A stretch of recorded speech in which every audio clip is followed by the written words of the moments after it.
naman, oh.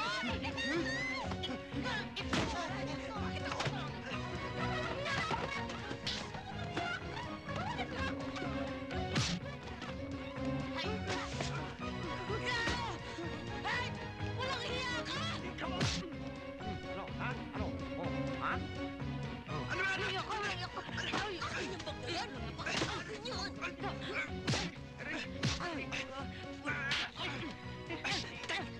Teka! Tumutulong na kami! Tumutulong na kami! Ano ba? Kuya! Teka! Tumutulong na kami! Tumutulong na kami! Ano? Asan ba naman? Saan ba ka? Ano, boy, Sue? Gumagala ka na naman dito, ha? Sir, kailangan ko lang po, sir. Kailangan na rin makulong ka. Halika! Pasensya na kayo kung napagkamala namin kayo. Kasi naman, mukha talaga kayo magdanakaw eh.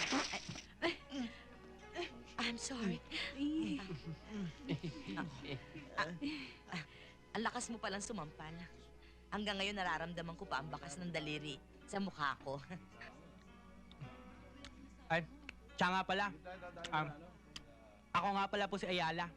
At siya naman po yung pinsan ko, si Sobel. Hi. Ito naman ang dalawang pamangkin ko, si Jenny at si Janet. Hi. Hi.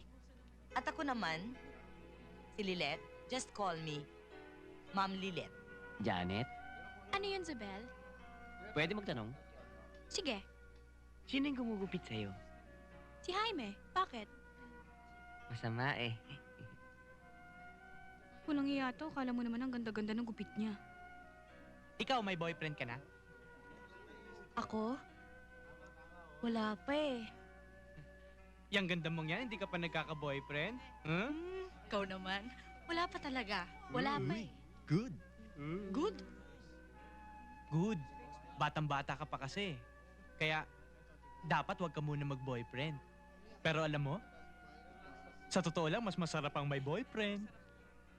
Ha? Sino? Ako! Ha? Ayala, medyo kinikilabutan ako sa sinabi mo eh. Kinikilabutan daw. Eh, alam ko namang gusto mo na eh.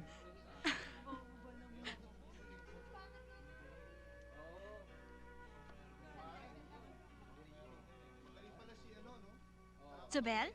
Sinong kumupit sa'yo? Patay na. Ah,